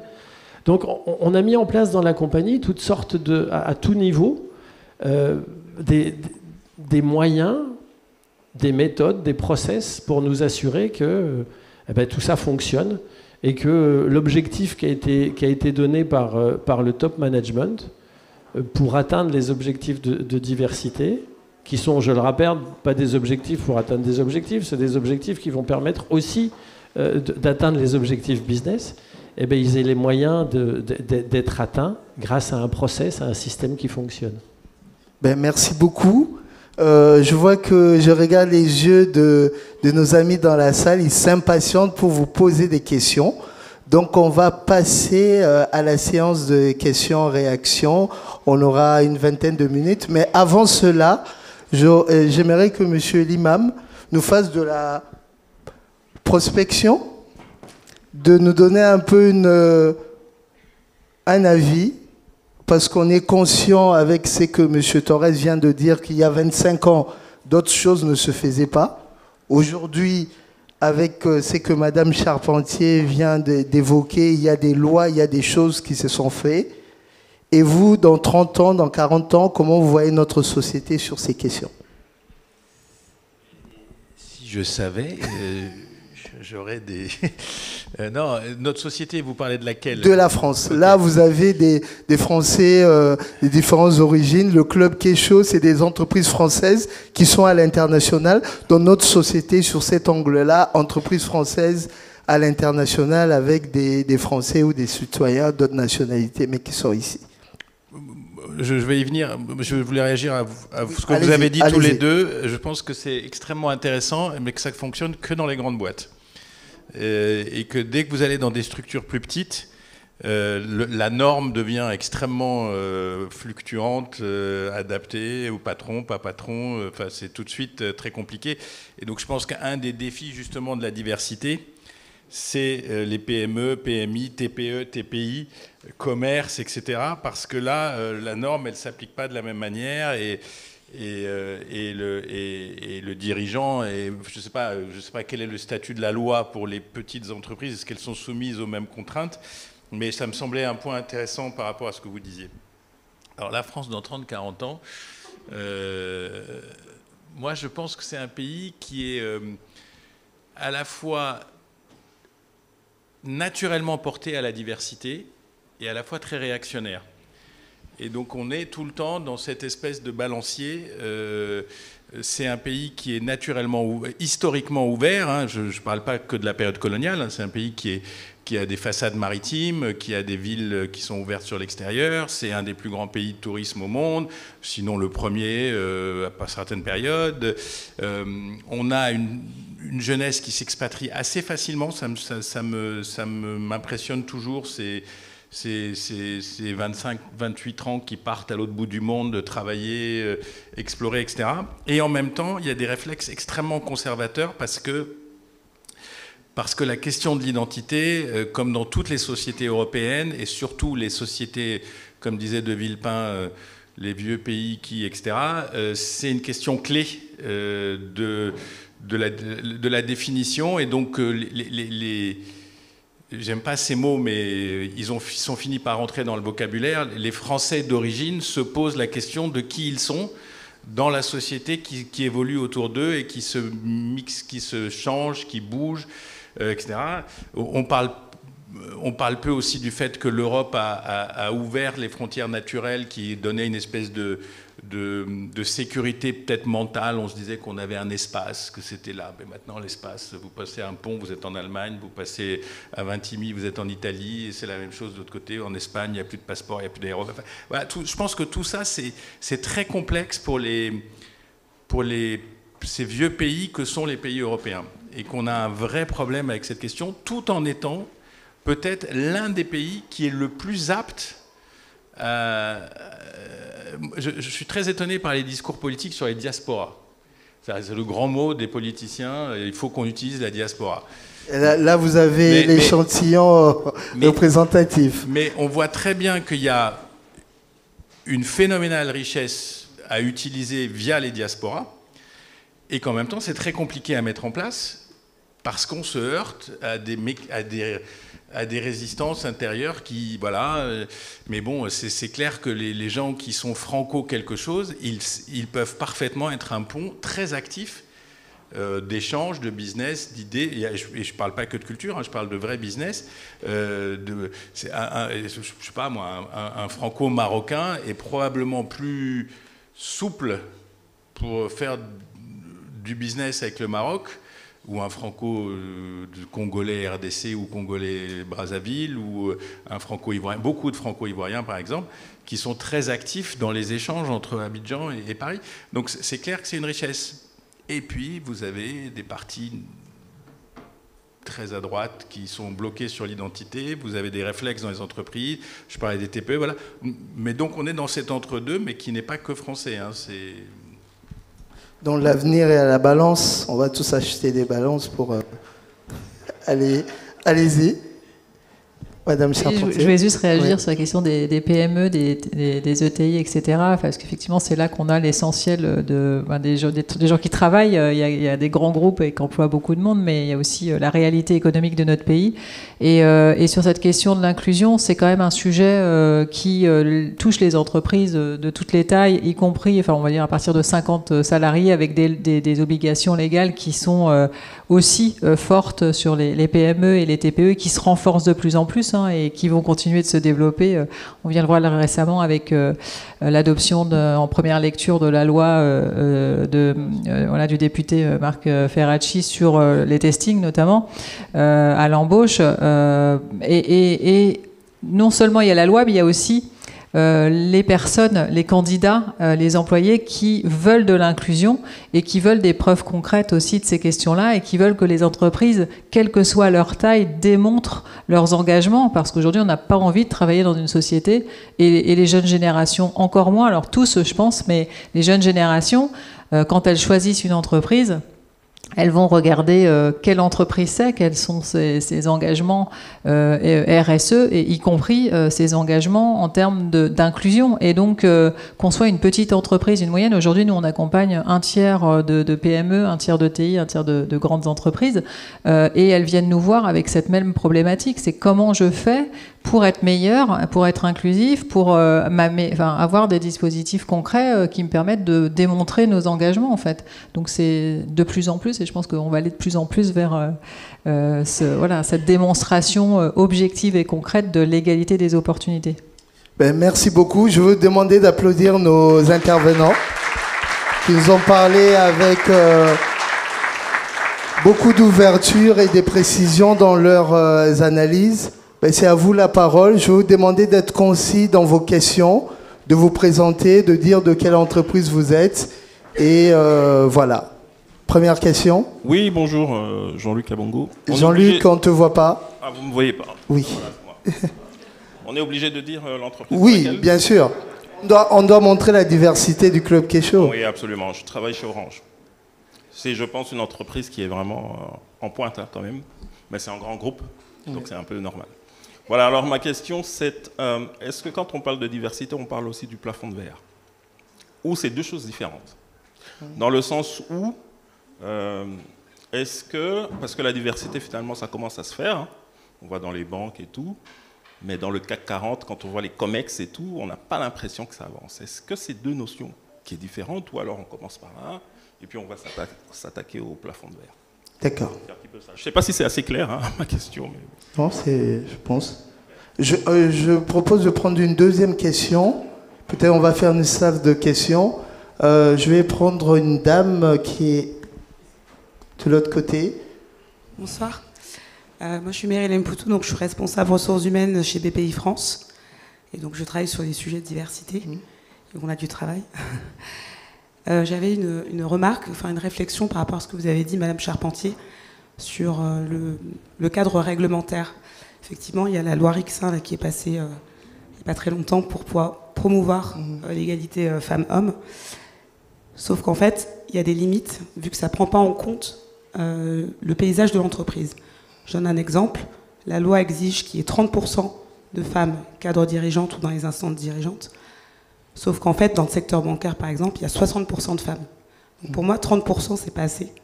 Donc est-ce que vous, dans vos études, quand vous faites vos études de data, vous prenez en compte aussi le paysage de l'entreprise? Merci Meryl. Avant que Madame Charpentier ne réponde à la question de... on va peut-être prendre les deux et ensuite on va aller sur une deuxième série. Je ne sais pas si M. Torres ou M. Limam, vous voulez répondre à la question de plafond de verre versus diversité. Voilà. Encore une fois, c'est un regard de journaliste extérieur. Je ne peux pas vous dire son nom, mais c'est une personnalité africaine importante et qui a commencé en France et qui a fini en Angleterre. Non, attendez. C'est pas. Alors, pour être plus précis, cette personne avait été invitée aujourd'hui, mais elle a un grand rendez-vous demain. Okay. Donc, il n'a pas pu être avec nous aujourd'hui. Je vois de quel rendez-vous on parle. Et il m'avait dit, donc on est entre nous, il m'avait dit, il avait été extrêmement frustré de son expérience française, mais ça se passait quand même il y a 20 ans, 25 ans. Et il est allé en Angleterre où il a eu des très grandes responsabilités. Mais il m'a dit, en Angleterre, vous pouvez être le patron d'une très très très grande boîte, mais vous ne serez jamais dans leur club, vous épouserez jamais leur fille, et vous serez toujours quelqu'un d'extérieur. Mais vous pouvez être le patron de la plus grande assurance d'Angleterre ou d'Europe, et c'est tout à fait admis et tout à fait intégré. Par contre, en France, vous allez avoir du mal à être le patron d'une très grande boîte, mais par contre, tu peux épouser des femmes, tu peux vivre dans la société, tu peux aller... tu es totalement... Et j'ai trouvé ça venant de sa part... Enfin bon, c'est un peu caricatural, hein, c'est un peu... Mais voilà, c'est pour répondre de manière un peu pragmatique à ce que vous disiez. Plafond de verre, inclusion. Ça me rappelle juste, et après je me tais parce que j'ai tendance à me parler, c'est les fameux classements PISA là, sur les enfants. Donc on a un très mauvais classement, mais qui est à peu près le même que celui des Allemands. Et tout le monde nous bassine en nous disant les petits Coréens, les petits Japonais, etc. Et puis quand on regarde le PISA, les petits Coréens et les petits Japonais sont très malheureux. L'indice de bonheur de ces enfants est au fond du trou. Et donc, ils sont peut-être très forts à l'école parce qu'on les pousse, mais la réalité, c'est qu'ils sont quotidiennement très malheureux. Et que les enfants européens, ils sont un petit peu moins performants parce qu'on n'a pas le même système, mais que dans leur quotidien, ils sont un peu plus heureux. Donc voilà, je trouve que c'est des questions qui, en fait, s'adaptent dans chaque culture, cas, pays. Il n'y a pas de réponse claire. Merci. Madame Charpentier. Alors sur Orange, je vous salue parce qu'effectivement, je tiens à souligner que Orange est la première entreprise qui nous a fait confiance avec Mixity. On se souviendra toujours de ce jour parce qu'on a beaucoup rencontré d'entreprises et Orange a été la première à nous dire dès le début, fin 2019, oui, on va mesurer la diversité et l'inclusion avec vous. Donc vraiment, c'était pour nous un signal très fort et ça montre un engagement quand même. Et cette question effectivement du plafond de verre, c'est un véritable enjeu, ça c'est clair. C'est difficile encore une fois parce qu'on n'a pas de données. Donc si on a des données qu'on voit nous, enfin c'est visible, on peut regarder, on peut voir et tout à fait se rendre compte qu'effectivement dans les instances de gouvernance, il y a peu de diversité ethnique. Et en fait, il faut qu'on ait des données. Donc cette étude qu'on va faire, ça va redonner un élément qui va permettre de se reposer les bonnes questions et de prendre des décisions et d'accompagner les talents pour petit à petit les faire progresser et aller vers ces instances de gouvernance. Ça, c'est essentiel. C'est le premier point. Et puis le deuxième, sur la question des femmes dans les instances de gouvernance, je suis tout à fait d'accord avec votre remarque. Alors nous, ce qu'on souhaite évidemment et ce qu'on recommande à toutes les entreprises, c'est à tous les niveaux d'avoir de la parité. Déjà dans des entreprises où effectivement, quand on a 60% de femmes dans l'ensemble de l'effectif, on pourrait se dire qu'on aimerait bien voir à minima de la parité aussi dans le top management. La parité, je vous rappelle, c'est 40-60. L'idée, c'est pas forcément d'appliquer un 50 pile parce que voilà, dans les instances de gouvernance, on peut naviguer entre 40 50 et 60, mais là, c'est une vraie représentation de la diversité. Ceci dit, quand on regarde le SBF 120 aujourd'hui et les instances de gouvernance, c'est 12% de femmes qui sont dans les instances de gouvernance du SBF 120, des 120 premières entreprises françaises. Donc déjà, si on arrive à 30%, dans peu de temps, ce sera déjà un énorme progrès. Et puis le but, c'est pas de s'arrêter à ça, c'est de se donner des objectifs, toujours avec des objectifs qui paraissent atteignables sur un temps donné, puisque c'est contraint aussi dans le temps. Et puis après, de faire encore mieux. Et puis les entreprises qui seront vertueuses et qui feront encore mieux rapidement, elles y gagneront tout, parce qu'encore une fois, on le disait, hein, il y a aussi un impact très fort de marque employeur, de business, de performance aussi à plein de niveaux. Donc les entreprises qui vont aussi pousser par la demande, encore une fois, des personnes et des individus que nous sommes tous, vont les premières qui vont aussi s'engager et être exemplaires sur ces questions-là et démontrer que c'est possible, elles ont vraiment tout à y gagner, quoi. Vous voulez réagir ou on prend d'autres questions? Je vais pas faire la pub de ma compagnie, mais Ziad, il l'a faite pour moi. Hein. Il y a eu un manque du COMEX, il y a encore... Il est parti il y a quoi, 3-4 ans, qui était quelqu'un qui avait un passeport sénégalais, sans trahir de secret parce que c'est pas officiel, mais il risque d'y avoir des annonces bientôt sur la direction des ressources humaines de Total Energy, qui risque d'être quelqu'un qui vient du continent qui nous est cher. Donc, moi, je le vois. Il y a eu, je suis d'accord, hein, évidemment, mais je reviens à ce que je disais tout à l'heure de ce qui se passait il y a 25 ans, ou peut-être même moins, en ce qui concerne ce top management. Mais moi, j'ai plus l'impression qu'il y a du plafond de verre. Quand on a des gens qui ont les compétences, en tout cas dans la compagnie que je connais, les opportunités leur sont offertes. Regardez les nominations chez Total dans quelques semaines, sur la DRH. Allez, on va regarder avec beaucoup d'attention. Allez, on va prendre une deuxième série. Vas-y. Bonsoir, Brice Bilembokolo, ProParco, chargé d'affaires. Première réaction, déjà, je veux vous remercier. Je suis stupéfait par tout le range qui a été balayé en termes de diversité.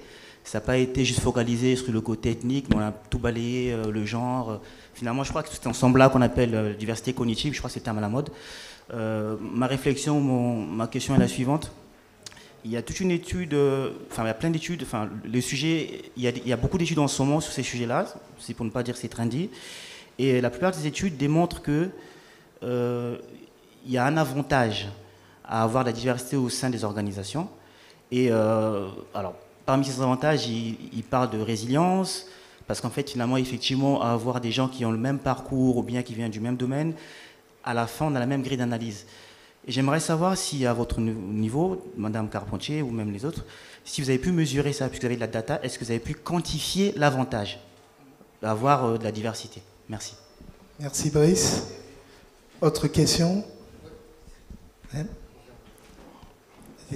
Oui, merci. Donc, je me présente, je m'appelle Shema, je travaille chez EY et je suis au tout début de ma carrière, donc j'ai une préoccupation à partager avec vous. Donc, je parle pour la discussion que vous avez eue, Jean-Philippe Torres, par rapport à Total. Donc, vous avez dit que Total ne serait pas ce qu'il est aujourd'hui sans la diversité. Donc, j'ai une question que je me pose. Est-ce que la diversité, si elle n'est pas une opportunité business, est-elle réellement prise en compte? Voilà, nous sommes aussi ici dans le 8e arrondissement, à 500 mètres, nous avons le siège de Euraseo, faisons un tour dedans. Est-ce qu'il y a de la diversité?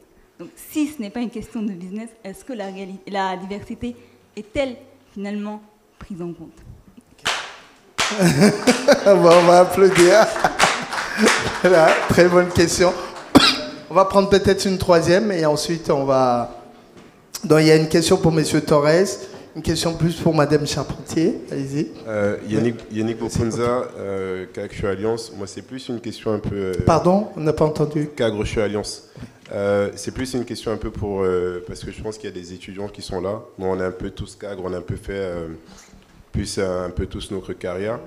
Donc c'est au-delà des questions sur la diversité, si on regarde un peu en amont, comment est-ce que ça se passe pour les personnes qui ont eu des parcours un peu au niveau de l'inclusion pour des personnes qui ne viennent pas forcément d'école de commerce, qui ne viennent pas forcément du top 3 ou ce genre de choses. Comment est-ce que, quelles sont leurs réelles chances en fait d'intégrer des grands groupes? Parce qu'au final, nous on a pu faire, enfin je pense que pour la plupart des personnes, c'est un peu été le parcours classique, école de commerce, etc.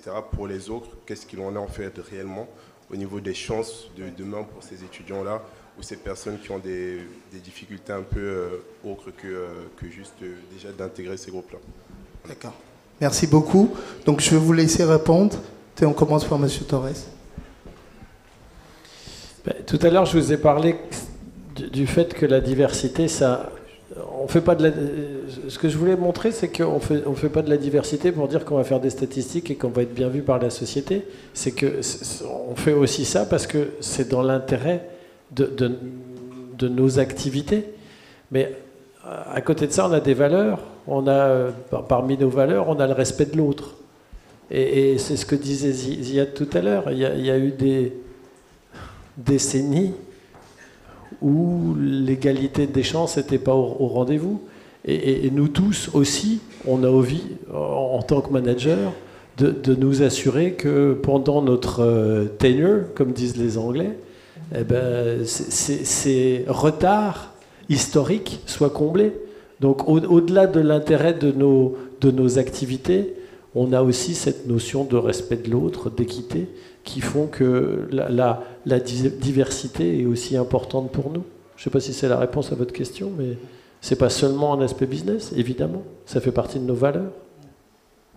Ziad, peut-être, vous voulez réagir? Non, mais vous avez mis le point, c'est très bien. Vous devriez faire carrière.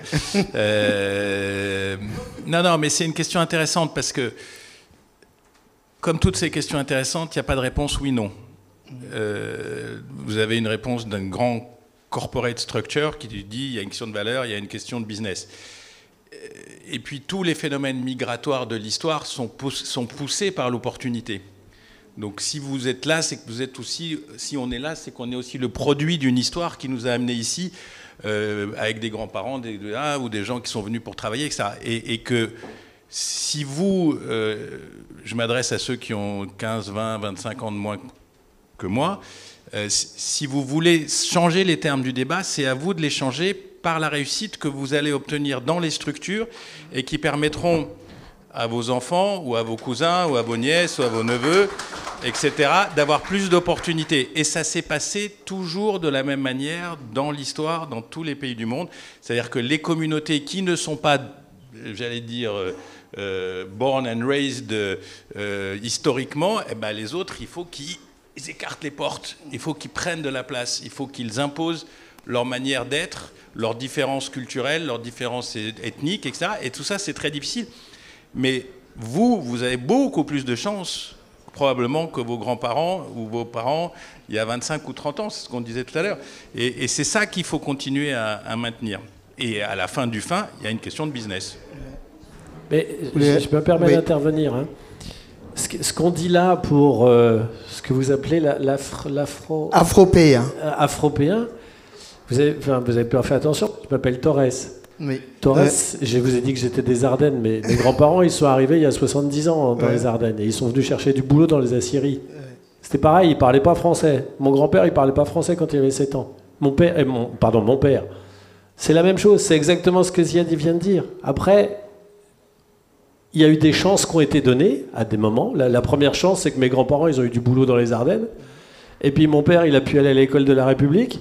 Et puis il a pu travailler. Et puis c'est un système vertueux où chacun doit essayer de prendre sa chance.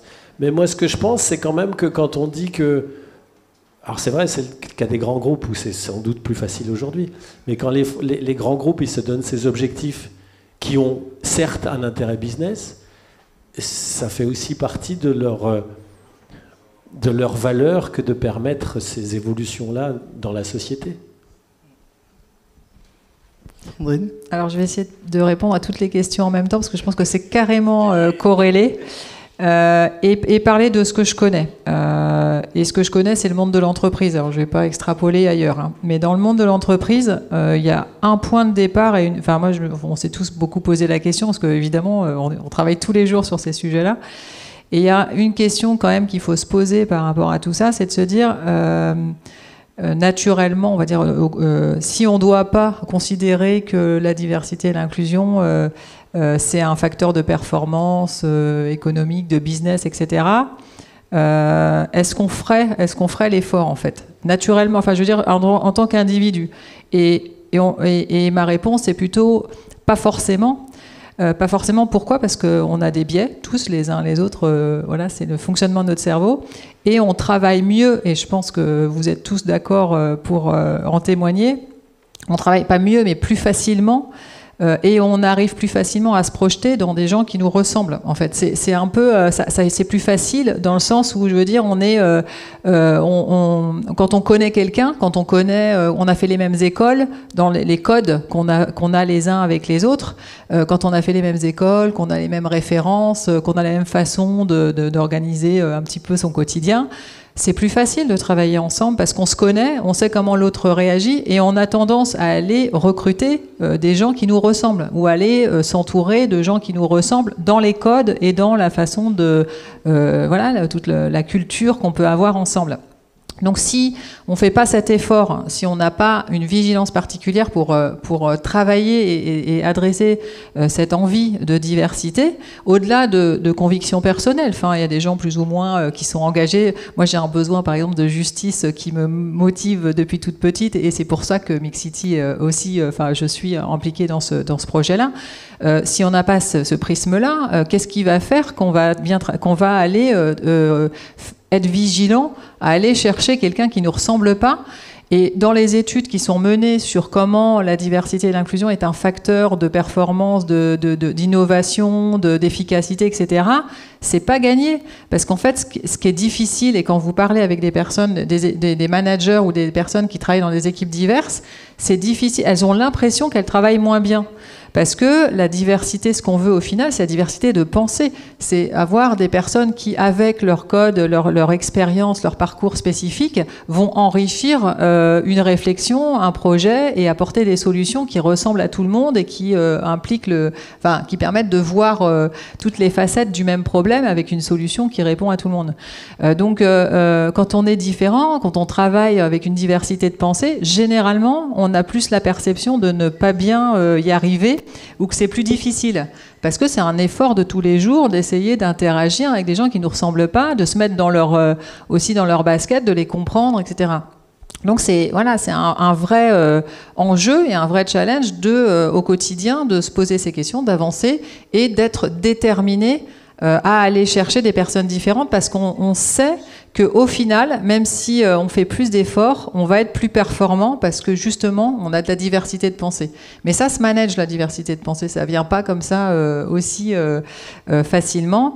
Et voilà, c'est aussi toutes ces questions qui font que, oui, si on n'est pas à minima motivé par un certain nombre d'éléments, alors quand on est dans l'univers de l'entreprise, on va utiliser aussi les arguments, si on veut que les choses bougent, qui font bouger les décideurs. Enfin, c'est une réalité aujourd'hui. Nous, quand on va parler dans les COMEX, on leur dit quel est pour vous le business case de la diversité et de l'inclusion, quel est le ROI, qu'est-ce que vous en attendez et comment vous y allez, parce que les études McKinsey, etc., on en a 50, on les montre toutes et on leur dit regardez, vous allez pouvoir augmenter votre EBITDA de X%. Mais je pense que n'importe quel cabinet de conseil arriverait dans une stratégie, pour présenter une stratégie d'entreprise qui fait gagner 3 points de part de marché, tout le monde se jetterait dessus en disant mais c'est notre priorité, on y va. Et là on dit ben voilà les chiffres, voilà l'efficacité que ça peut vous apporter. Est-ce que vous y croyez réellement? Parce que finalement, vous dites que oui, vous êtes d'accord, mais qu'est-ce que vous mettez en œuvre pour accélérer et faire en sorte que cette diversité, elle soit réelle, visible et complète dans l'organisation, jusque dans les postes clés des entreprises? Pourquoi ça ne bouge pas si vous voyez toutes ces études et que vous dites que oui, c'est super? Et en fait, voilà, c'est... Merci beaucoup. Alors, on me signale que le cocktail est prêt. Donc, on continuera les discussions autour d'un verre. Je vais juste prendre 2 questions avant de finir. Juste 2 questions et on passe au vert pour continuer. Mais par contre, j'aurais aimé que M. Torres réponde à la question de la diversité des diplômes. Je ne sais pas si vous avez un élément à dire. Est-ce qu'on reste sur les Sciences Po HEC ou on va aussi chercher de Paris 13, Paris Créteil ou Évry? Alors, j'ai parlé de chiffres tout à l'heure, hein, qu'on regardait les chiffres, mais malheureusement, en la matière, j'en ai pas. Mais pendant que vous posiez la question, j'étais en train de réfléchir sur les jeunes qui sont autour de moi, là, au siège de la Défense. Et effectivement, on a des gens qui ont des top diplômes, mais je suis plutôt persuadé qu'on a des gens qui viennent d'un peu partout. Mais ça m'embête de vous répondre comme ça parce que j'ai pas de chiffres. Je vais essayer de... On va se parler après, vous allez me donner vos coordonnées, je vais essayer d'avoir un peu de chiffres. Mais je suis absolument certain, en tout cas, qu'on n'est pas absolument élitiste chez Total Energy à ne recruter que des X et des HEC et des Sciences Po. Je suis sûr qu'on va au-delà de ça. Mais malheureusement, je ne veux pas vous dire d'ânerie, donc je vais rassembler quelques chiffres, je vais demander comment on donne, et puis je vous donnerai. Alors, mais mon feeling est celui-là. 2 questions. Les 2 personnes qui sont là, très rapidement, s'il vous plaît. Oui. Merci. Dieudonné Bessé-Mélange, je suis responsable à l'Agence française de développement, AFD. C'est un collègue. Ma question est surtout pour M. Torres. Je suis ouvert à toutes les réponses. En fait, j'ai compris tout à l'heure que En Marche, la diversité est en marche chez Total Energy, puisque vous avez fait quelques confidences. Et ma question est celle-ci. Quelles sont les difficultés que vous avez rencontrées en promouvant la diversité et l'inclusion chez Total Energy? Quelles sont les difficultés que vous avez rencontrées en promouvant la diversité et l'inclusion chez Total Energy? Comment vous avez pu les surmonter? Et est-ce que vous avez passé le mot aux voisins? Merci. Deuxième question. Et on finit. OK. Merci beaucoup. Je suis Elvine Trémoulet. Je m'occupe de diversité, équité et inclusion au niveau monde chez Pfizer. Ma question s'adresse à Madame Charpentier sur la question de la parité homme-femme, et très précisément sur le sujet de l'équité et de l'intersectionnalité. Comment vous adressez le sujet de la diversité au sein même de la gente féminine? Il y a plusieurs femmes, il n'y a pas une femme, il y a des femmes. Comment vous l'adressez au sein des entreprises avec lesquelles vous travaillez? Merci beaucoup. Très bonne question, surtout que c'était le sujet de notre précédente table ronde en juin. C'était égalité femmes-hommes, quid des femmes issues de la diversité. Donc je pense que ça rejoint... Monsieur Torres, à vous. Je suis sûr que la réponse que je vais faire, elle ne va pas vous surprendre du tout. Quand vous essayez de promouvoir un groupe et qu'il y a un nombre de ressources finies, les ressources en la matière, c'est les postes, ça veut dire que vous semblez défavoriser un autre groupe. Donc ceux qui entravent, entre guillemets, la progression du premier groupe, c'est ceux qui se sentent défavorisés, lésés, etc. Donc oui, vous savez exactement ce que je veux dire, mais je vais être encore plus... Enfin, c'est absolument évident. Il est possible que quand moi je dis que dans la direction Afrique, je veux X% d'internationaux, mes collègues de passeport français, de temps en temps, ils sont un peu fâchés ou frustrés ou ils se sentent lésés. Mais ça revient à une des discussions qu'on a eues tout au début de ce panel. Hein. À un moment, il faut prendre des décisions. Là, pour le coup, montrer et démontrer que c'est dans l'intérêt de l'organisation et que les gens à qui on donne ces postes le méritent largement, en ont les compétences. Et au bout d'un moment, on arrive à limiter ou à réfréner toutes ces tentatives d'immobilisme. Donc oui, il y a des difficultés par moment de gens qui se sentent lésés, défavorisés, mais il faut passer au-delà de ça. Et la meilleure façon de passer au-delà de ça, c'est de montrer que cette politique, elle bénéficie à l'organisation, parce que ceux qu'on nomme le méritent et en ont les compétences. Madame Charpentier, sur l'intersectionnalité. Alors, super question. C'est vraiment un sujet très important et ça démontre aussi toute la complexité de cette question de comment on adresse les diversités visibles, invisibles. Beaucoup de diversités sont invisibles. Alors, il y a juste une statistique qui est intéressante, récente, d'une étude qui disait que auprès des salariés qui ont été interrogés sur, je sais plus, un échantillon représentatif d'entreprises en France, 3 personnes sur 5 se disent appartenir à une diversité. Donc c'est pas un petit sujet, c'est un sujet qui concerne beaucoup de monde. Pourquoi ? Parce que cette diversité, elle est intersectionnelle, elle est parfois aussi invisible. Et effectivement sur les femmes, alors je vais pas pouvoir, je pense que tout le monde a peut-être un peu soif et je vais pas pouvoir trop détailler, mais on pourra continuer ensuite. Oui, c'est un vrai sujet à différents niveaux, parce qu'effectivement il y a plusieurs typologies de personnes, d'individus. On a tous des singularités, qu'on soit homme ou qu'on soit femme. Et sur les femmes particulièrement, il y a un sujet, parce qu'il y a différents sujets. Il y a le sujet des freins à l'évolution, ce qu'on appelle le plafond de verre, mais aussi le plancher collant qui fait que les temps partiels, aujourd'hui c'est encore beaucoup les femmes qui les ont dans l'entreprise et qui freinent l'évolution de carrière.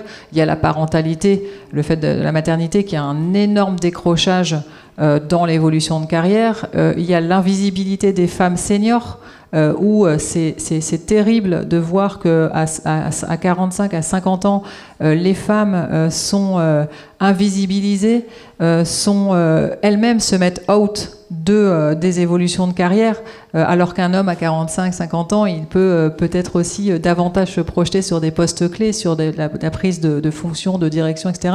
Les femmes se mettent même elles-mêmes sur la touche et partent plus tôt, s'engagent plutôt dans les dispositifs de départ anticipé ou d'accompagnement en retraite, etc.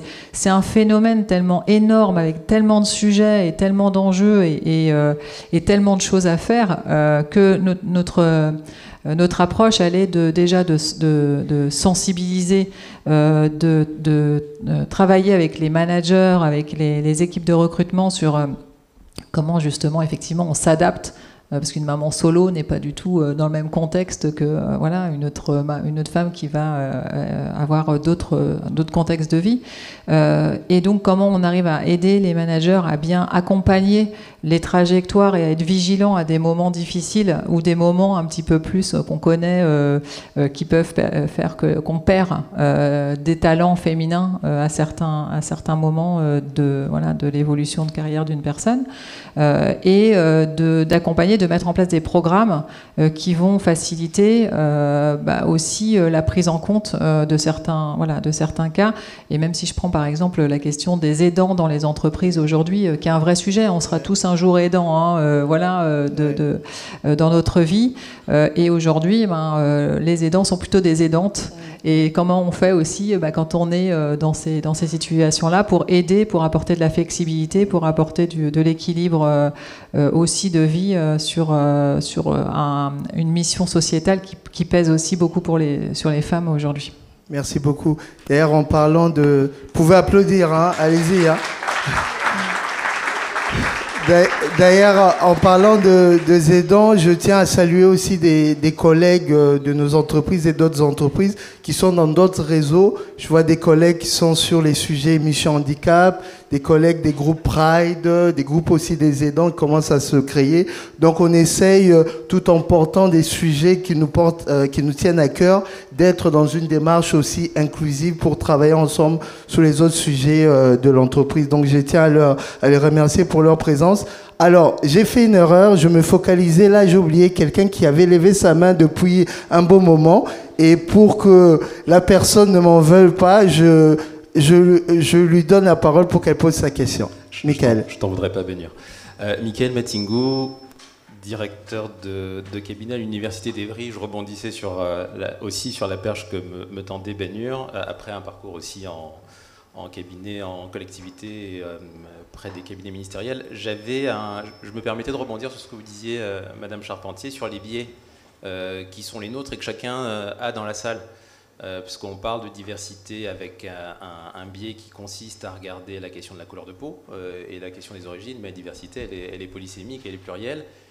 Et le regard qu'on a sur, je me permets de vous montrer, monsieur, mais le regard qu'on a sur la provenance des salariés dans les grands groupes est aussi biaisé, parce qu'il y a une étude toute récente, pardonnez-moi, j'ai un Larsen dans l'oreille, il y a une étude toute récente qui indique que 90% des étudiants qui sortent des universités sont diplômés moins de 18 mois après leur sortie d'études.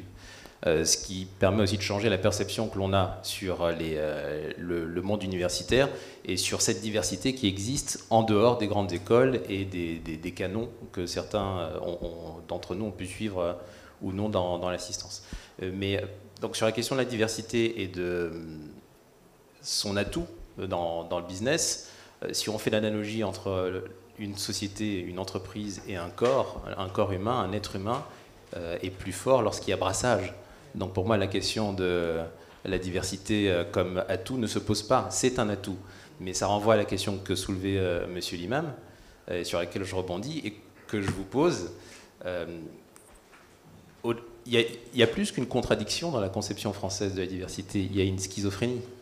Je vais volontairement jusque-là parce que le travail qui est fait par des entreprises comme la vôtre, madame, est essentiel, mais il est rendu extrêmement difficile s'il ne passe pas par le monde de l'entreprise. Si on va sur le monde institutionnel, on ne peut pas parler de statistiques ou quoi que ce soit, parce que constitutionnellement, philosophiquement, dans la société française, on ne parle que de la communauté nationale. Il y a une communauté, pour autant, beaucoup de discours politiques parlent de diaspora, de communauté au pluriel. Donc ma question, excusez-moi, j'ai été long, comment dépasser cette schizophrénie, comment faire évoluer le cadre législatif, réglementaire, pour permettre de faire tomber certains murs, mais en suivant une finalité, qui est celle de la diversité comme facteur d'union, parce que je pense que la solution est dans la diversité. Merci beaucoup, Mickaël. Du coup, vous pouvez applaudir. Du coup, je vais vous laisser répondre et avoir aussi votre mot de conclusion, si vous voulez un mot de conclusion.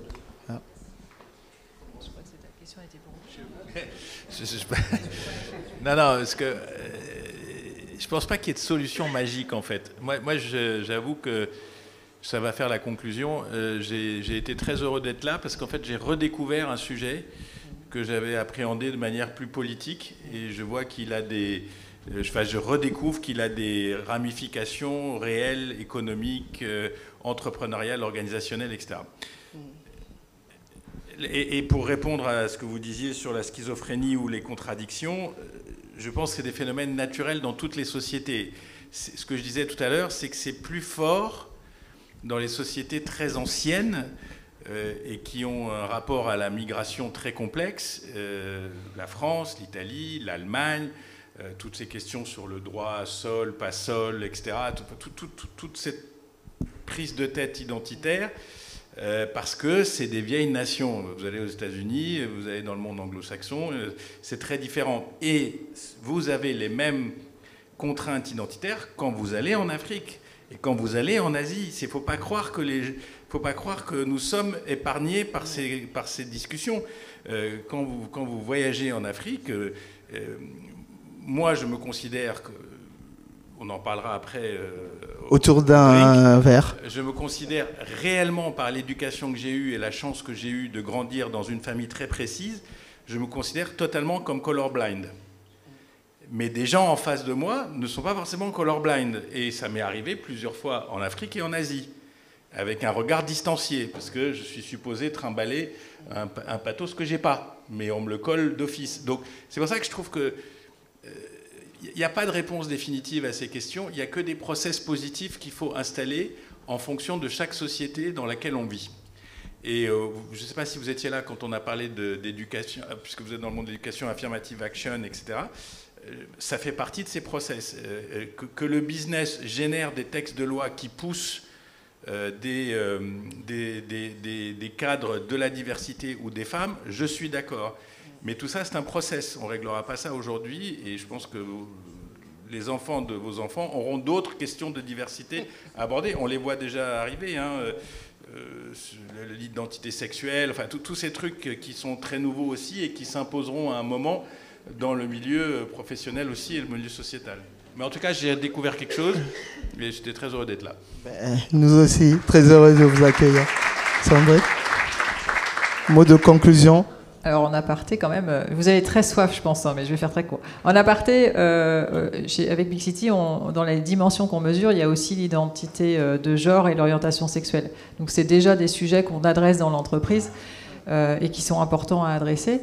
Et juste pour répondre sur cette question précise, aujourd'hui l'entreprise a un énorme pouvoir en fait de faire bouger les lignes, donc peut-être plus que le politique. Et nous, c'est comme ça qu'on a pris le sujet. On s'est dit, l'entreprise, elle a le moyen de faire bouger les lignes. Donc on y va, et on y va fort, et on y croit. Merci beaucoup. Charles? Donc, on me fait signe que j'ai 30 secondes. Tu as 30 secondes, très, oui. très vite. Très rapidement, j'ai commencé en disant qu'on avait besoin d'argent pour l'étude, donc n'hésitez pas, si vous avez de l'argent à nous donner, on est preneurs. Je termine rapidement pour vous dire que chez Kesho, donc on est aujourd'hui 6 entreprises, vous voyez qu'on on a EY qui est avec nous, on a la FD, on a BNP Paribas, Airbus, Corteva. Voilà, et on en cherche encore. Et j'ai vu là lors du panel de questions qu'il y avait beaucoup de boîtes. Pfizer, Orange, BPI. Voilà, donc vraiment on cherche de nouvelles entreprises. Donc on peut vous aider sur 2 points. L'une, c'est si vous avez un club déjà dédié à la diversité, vous faire adhérer à Kesho. Donc, HSBC, voilà, Sanofi. Et la deuxième, là où on peut vous aider, venez nous voir pendant le pot. Oui. Si vous n'avez pas de club et que vous souhaitez en créer un au sein de vos entreprises, pareil, on est passé par là. Donc parfois on se sent un peu seul quand on se lance, donc on peut vous accompagner pour vous montrer les démarches. On s'est constitué en association, on en avait parlé la dernière fois. Donc voilà, vraiment rejoignez-nous, on cherche du monde et on sera ravis de vous accueillir toutes et toutes. Et je vous laisse profiter. Et si vous ne l'avez pas encore fait, on est sur LinkedIn, sur X, parce que c'est le nouveau nom, sur YouTube, Facebook et Twitter. N'hésitez pas à vous abonner. Donc merci beaucoup pour votre présence. On va aller du côté de cocktail. On va garder les intervenants 5 minutes pour qu'ils fassent des photos et une petite interview, et ensuite on les ramène au cocktail pour pouvoir échanger avec eux si vous le souhaitez. Merci à nos intervenants que je vous demande d'applaudir. Merci beaucoup. Merci.